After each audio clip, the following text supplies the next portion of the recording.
Tërmet Peçi, ish kryetari i Bashkisë Tepelen, një vagabond rrugësh, një hajdut gjepash që ka qenë dikur në Tepelen, që vinte nga Kakavia deri në Memaliaj, nuk linde makinë që vinte nga Greqia në 97 pa plaçkitur. Është përfaqësuesi tipik i këtyre që mbajtën në pushtet këto 13 vjet. Është turp për qytetarët e Tepelenës, për qytetarët e Kurveleshit, që i ka kapur për gryke dhe i komandon një bastard si Tërmet Peçi. Po Tërmeti nuk është vetëm zotëri, Tërmeti ka vjedhur prona të mëdha në Kurvelesh dhe bashkëpunëtorët e tij më të ngushtë janë ish drejtori i hipotekës së Tepelenës, Pëllum Milori, edhe kryetari aktual i njësisë administrative në Kurvelesh, Shaban Loçi. Këta janë personat me të cilët Tërmet Peçi ka privatizuar pothuajse gjysmën e Kurveleshit dhe gjysma e soj të gruas ti nga këlqyra janë bërë pronarë në luftën e Ivicës apo në regjim. Pra, është maja e icebergut kjo që ka shpërthyer. Pritet, unë pres që të shkoj Spaku dhe të bëj një kontroll të imtësishëm në dokumentat e hipotekës e Tepelenës janë grumbulluar në ASK Gjirokastër. Të vej të shikoj se kanë vjedhur në një mënyrë jashtëzakonisht të pështirë nëpërmjet drejtorit ASK-s, kanë quajtur në përfshatra copat të shkëlqyera, troje më të thash, i kanë quajtur, i kanë emërtuar prona shtetërore. Zotëri, në përfshatra e dim të tërë që çdo familje në kufi me tjetrën ka pronë e saj dhe s'ka pronë shteti në përfshatra. Qytetet po kanë pronë shteti, po fshatrat jo, se fshatrat kanë qenë shekullor. Dhe që bën tani, mungon Zaçja, nuk është Zaçja në Golëm, okej, trollin e Zaçës, tokën e Zaçës quaj e shtet, dhe ta blej patronazhisti, i ke blen, je blen, po ja falin patronazhisti dhe kështu janë pasuruar i lumit të lumit me pronën Kurvelesh. Dhe nga këta janë të tërë patronazhistët dhe spionët e Tërmet Peçit. Kanë vjedhur aq shumë sa që nuk ka ku të shkoj më. Unë u bëjthirje Kurveleshasve, të gjithë që janë banorë të fshatit Regjin, Nivic, Gusmar, Progonat, Golëm, Lekdush, kudo që janë, të shkojnë të shikojnë pronat e tyre. Ata që nuk banojnë atje, po që kanë trojtës tyre të baballarëve, të gjyshëve, të gjyshëve. Kjo është mënyra se si ka vjedhur deri tani dhe si po vjedh Tërmet Peçi në Tepelen. Ka marrë një ndërtesë për ta bërë shkollë, e cila jo vetëm që nuk u bë shkollë, po që ishte baxhë, po vazhdon të jetë baxhë dhe për atë Tërmet Peçi ka marrë 83.000 euro. Dhe shkolla ekzistuese që ka qenë është për bukuri, ndërsa ajo ashtu quajtura shkollë që do bëhet Tërmet Peçi, të cilën unë do të dërgoj dhe fotografit ku ka dalë me atë shiritin, që turpëron atë shirit që mban në krah, ai bandit që quhet Tërmet Peçi, që janë në shkallët e asaj bazës që kanë marrë qeset me djathtë bashkë me Edi Ramën dhe me një banor tjetër nga Nivica që s'm duhet për momentin ta zëngoj. Zoti Islami, pse nuk ka reaguar kryeministri Edi Rama për gjitha këto skandale që pak a shumë ju përmendët, por edhe për këto të fundit? Se është vetë frymësuesi i tyre, është vetë organizatori i tyre.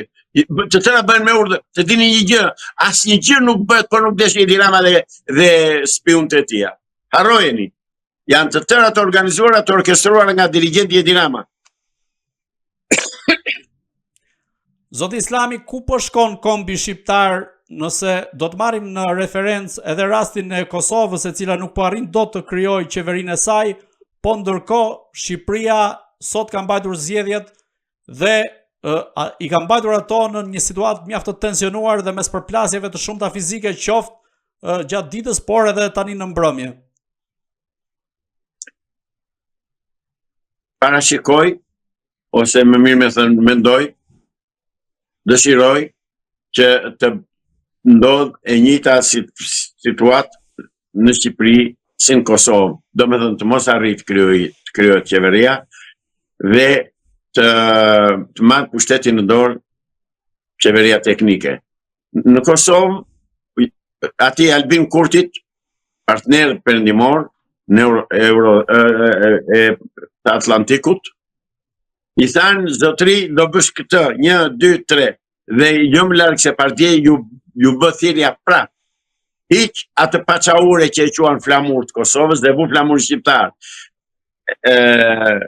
Albin Kurti nuk doj që ta bëj atë gjë, dhe nuk e bën, nuk e di pse kujt që e bën, dhe përpasoj akoma kur nuk po krijojnë dot qeverinë Albin Kurti, e njëjta situatë mendoj që do bëhet edhe në Shqipëri me qëllim që të përgatitet terreni për të bërë bashkimi kombëtar. Domethënë të bashkohet Kosova, Malizi, Shqipëria, Maqedonia dhe Çamëria. Pse Albin Kurti e ka lënë mënjan kauzën e bashkimit të Kosovës me Shqipërinë, ndërkohë por edhe në fushatën elektorale në Shqipëri nuk është përmendur interesi i kombit shqiptar, pra i trojeve shqiptare, apo edhe i shqiptarëve që jetojnë në luginën e Preshevës, ku jetojnë në presionin dhe shtypjen serbe, ndërkohë që është fokusuar vetëm te diaspora, së cilës me sa duket i kërkon vetëm votën. Pa e paragjykuar Albin Kurti dhe politikën që ndjek Albin Kurti, mendja, logjika më thotë që këtë gjë e pengon ky qëndrim, kjo politikë i shërben Beogradit, qoftë nga shqiptarët e Shqipërisë, qoftë nga shqiptarët e Kosovës. I thresin mendjes. O janë shqiptarë dhe duhet të kërkojnë bashkimin e trojeve shqiptare, ose të zhduken nga politika, të qërohen nga politika, dhe fatet e popullit shqiptar t'i marrin ata shqiptarë që janë shqiptarë të ndershëm, shqiptarë adhetar, shqiptarë që duan që djemtë dhe vajzat e Shqipërisë dhe të Kosovës të kthehen vendlindje, të bëhen pronar të pronave të tyre stërgjyshore dhe të bëhet bashkimi kombëtar me qëllim që Shqipëria të shkojë atje ku ka qenë para vitit 1913, para ndarjes që i bëri Kuçedra Londër. Zoti Islami, dhe i pyetja e fundit, a e shikoni Shqipërinë antare të Bashkimit Evropian në vitin 2030 dhe a ka një plan për bashkim? Asë mos e mendojnë ndokush fare, mos e mendoni hiç, jo, nuk do bëhet. Sepse dhe vetë Bashkimi Evropian do shkrihet deri atëherë, do ta shikojmë. Por Rama po bën gati pasaportën e Bashkimit Evropian. Pse dhe ju gazetarët e besoni këtë gënjeshtër mirë, qytetari thjesht, unë se pres nga ju këtë. Ishte ironi, por gjithsesi për t'ju provokuar disi. Edhe unë ta dhash përgjigjen. Mos e mendoni këtë. As ta marrë me teles e kursit tuaj. Edi Rama është mastrus klasik. Është i pa fytyrë, por është i pa cipër, është i pa karakter, është i pa normë. S'ka mu, ai nuk është njeri. Njeri nuk është shqiptar. Ai është hebre. Dhe përpasoj të shërbej politikës së Netanyahu. Atë po bën Shqipëri. A mendoni se mund të ketë një bashkim të Kosovës me Shqipërinë deri në vitin 2030, sepse është përmendur shpesh si teori deri në kufit e konspiracionit vite më parë, po ndërkohë së fundmi është lënë mënjan nisur edhe nga zhvillimet në rajonin e Ballkanit, por edhe në politikën e brendshme të Kosovës, ku Albin Kurti, siç thash më parë, ka lënë mënjan kauzën e bashkimit të Kosovës me Shqipërinë. Jo, unë shkoj një problem të shtruar për zgjidhje dhe që do zgjidhet shumë shpejt, nuk është ashtu. Nuk e lë njeri Albin Kurtin të bëjë si do qepi atij. Se ka të mençur për të marrë të ande nga andemia. Zoti Islami, unë ju falenderoj që ishit në Agora News. Edhe unë falenderoj për ftesën, natën e mirë. Të dashur shikues, bashkë do shihemi në intervista të tjera, por mos harroni të bëni subscribe në kanalin tonë në YouTube.